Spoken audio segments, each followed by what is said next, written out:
Welcome day friends, welcome to all purpose channel. మనం జ్ఞాన నిర్మాణాత్మక సిద్ధాంతం గురించి చెప్పుకుంటున్నాం. దీని గురించి ఈ టాపిక్ సంబంధించి 3 వీడియోలు నేను పోస్ట్ చేయడం జరిగింది. ఈ వీడియోలో జ్ఞాన నిర్మాణ సిద్ధాంతానికి సంబంధించి పరస్పర బోధన అనే విషయంలో జెడ్పీడి చెప్పుకున్నాం. జెడ్పీడి తర్వాత మనం చెప్పుకోవాల్సిన ముఖ్యమైన విషయం సారువా, స్కాఫోల్డింగ్. అసలు ఈ సారువా అంటే ఏంటి అనే దాని గురించి ఈ క్రింది వివరణ చూస్తే మీకు అర్థమవుతుంది. నిర్మాణాత్మక సిద్ధాంతంలో సారువా, స్కాఫోల్డింగ్ రెండవ ముఖ్యమైనటువంటి భావన. మొదటిది ముఖ్యమైన భావన ఏంటి? జెడ్పీడి. దాని గురించి గత వీడియోలో మీకు వివరించడం జరిగింది. ఈ వీడియోలో సారువా గురించి తెలుసుకుందాం. ఈ భావనను బ్రోనర్ మరియు ఇతరులు నిర్వచించారు.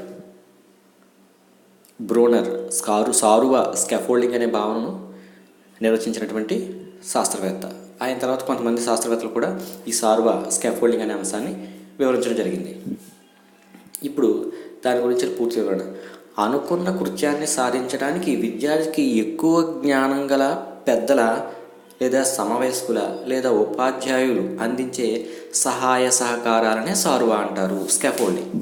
జడ్పీడీల గురించి చెప్పుకున్నాం.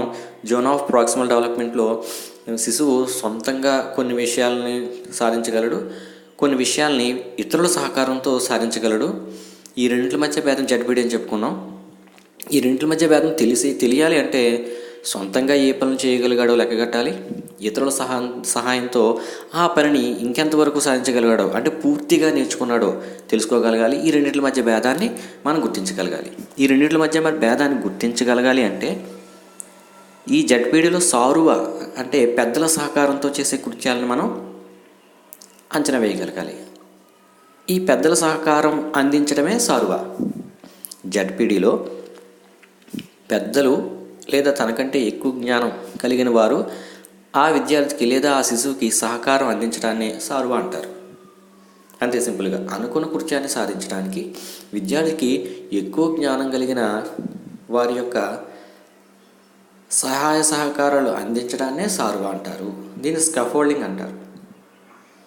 చూడండి, అత్యంత క్లిష్టమైన సారువాలో పెద్దలు లేదా ఉపాధ్యాయుల పాత్ర కీలకం. కొన్ని విషయాలు ఆ విద్యార్థికి లేదా ఆ శిశువుకి క్లిష్టమైన అంశాలుగా ఉంటాయి.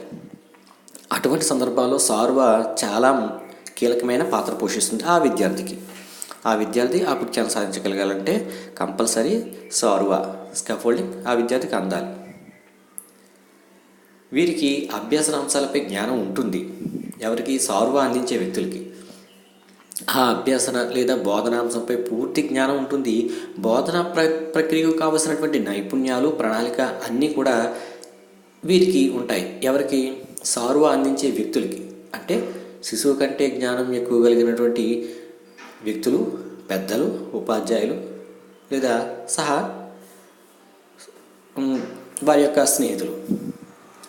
వీరికి అభ్యసనాంశాలపై జ్ఞానం ఉంటుంది. బోధనా ప్రక్రియకు కావాల్సినటువంటి నైపుణ్యాలు, ప్రణాళికలు కూడా వారి దగ్గర ఉంటాయి. వారు మాత్రమే సారువా అందించగలరు.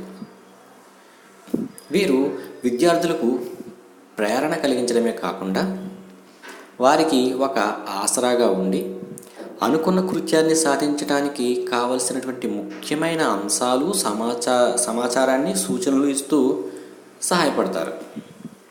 సారువా అందించే వ్యక్తులు శిశువుకి లేదా విద్యార్థికి ప్రేరణ కలిగిస్తారు, ఆసరాగా ఉంటారు. ఆ కృత్యాన్ని సాధించడానికి కావలసినటువంటి ముఖ్యాంశాలను, సమాచారాన్ని, సూచనలు ఇస్తూ ఉంటారు. ఈ భావనలో అంటే సారువా అనే భావనలో వయోజన పాత్ర ముఖ్యమైనది. సారువా భావనను అర్థం చేసుకోవడానికి మనం ఇంటి నిర్మాణాన్ని ఒక ఉదాహరణగా చెప్పవచ్చు. చూడండి, ఒక స్లాబ్ నిర్మిస్తున్నారు అనుకుందాం. ఇంటి నిర్మాణంలో స్లాబ్ వేసేటప్పుడు ఆ స్లాబ్ గట్టిపడేంత వరకు 100-200 కర్రలని ఆసరాగా పెడతారు. ఫ్లోర్కి, సీలింగ్కి స్లాబ్ వేసేటప్పుడు కర్రలన్నీ ఆసరాగా పెడతారు. కానీ ఆ కర్రల్ని ఎప్పుడు అలాగే ఉంచేస్తారా? ఆ స్లాబ్ గట్టిపడిన తర్వాత ఆ కర్రలు తీసివేస్తారు. అదేవిధంగా విద్యార్థులు సొంతంగా ఆ కృత్యాలు చేయగలిగినప్పుడు అంటే సొంతంగా కృత్యాన్ని చేయగలిగే సామర్థ్యం వచ్చినప్పుడు, అంటే స్లాబ్ కట్టబడినప్పుడు కర్రలను ఎలా తీసేస్తామో అలాగా ఉపాధ్యాయుడు నెమ్మదిగా తన సహకారాన్ని ఆపివేస్తాడు. ఇది సార్వా ప్రక్రియలో ముఖ్యమైనటువంటి విషయం. ఎక్కడ ఉపాధ్యాయుడు తన సార్వాన్ని ఆపివేయాలో తెలిసి ఉండాలి. ఇలా ఆపివేయడాన్ని, ఇలా క్రమంగా సారువాని తగ్గించడాన్ని ఫేడింగ్ అంటారు. క్రమంగా సారువాని తగ్గించి వేయడాన్ని, చివరకు పూర్తిగా సారువాని ఆపివేయడాన్ని ఫేడింగ్ అంటారు. అయితే ఈ సారువాలో కొన్ని ముఖ్యమైన అంశాలు ఉన్నాయి. ఆ అంశాల గురించి చూడండి. ఉమ్మడి లక్ష్యం మొదటి పాయింట్. పరస్పర బోధన, జడ్పిడి, సారువా, స్కాఫోల్డింగ్, వీటిలో ముఖ్యమైన మొదటి అంశం ఉమ్మడి లక్ష్యం. విద్యార్థికి ఉపాధ్యాయుడికి లక్ష్యం ఒకటిగానే ఉండాలి. అలా ఉంటేనే పరస్పర బోధన, సారువా ఫలితాన్ని సాధించగలుగుతాయి.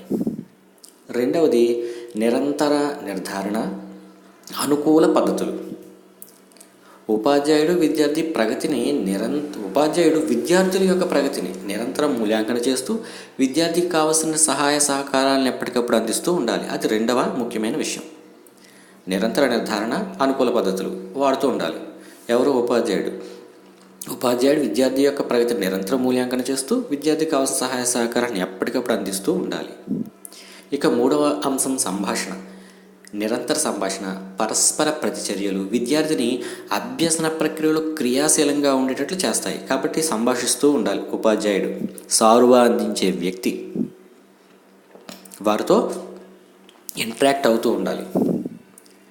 అలా ఇంటరాక్ట్ అవుతూ ఉన్న సందర్భంలో వారికి సంబంధించినటువంటి సహాయ సహకారాన్ని అందించడం జరుగుతుంది. కాబట్టి సంభాషణ అనేది ముఖ్యమైన విషయంగా సారువాలో మనం గుర్తించాలి. ఇక నాలుగవది ఫేడింగ్. అంటే ఫేడింగ్ గురించి ముందే తెలుసుకున్నాం మనం. అంటే బాధ్యతను తరలించడం. ఇది నాలుగో పాయింట్. అంటే విద్యార్థి కృత్యాన్ని తన సొంత సామర్థ్యాలు చేయగలిగినప్పుడు ఉపాధ్యాయుడు తన సహాయాన్ని, సహకారాన్ని నెమ్మదిగా ఉపసంహరించుకుంటాడు. అభ్యసన బాధ్యతను పూర్తిగా విద్యార్థిపైనే మోపేస్తాడు. ఇది ఫేడింగ్, బాధ్యతను తరలించడం. ఈ 4 అంశాలు సారువా స్కాఫోల్డింగ్లో ముఖ్యమైనటువంటి విషయాలుగా మనం గుర్తుంచుకోవాలి. ఈ అంశాలు అన్నీ కూడా జ్ఞాన నిర్మాణాత్మక సిద్ధాంతానికి సంబంధించి ముఖ్యమైన విషయాలుగా గుర్తుంచుకోవాలి. Thank you dear friends. ఈ వీడియో కనుక మీకు నచ్చినట్లయితే please subscribe my channel. Give a like. Thank you.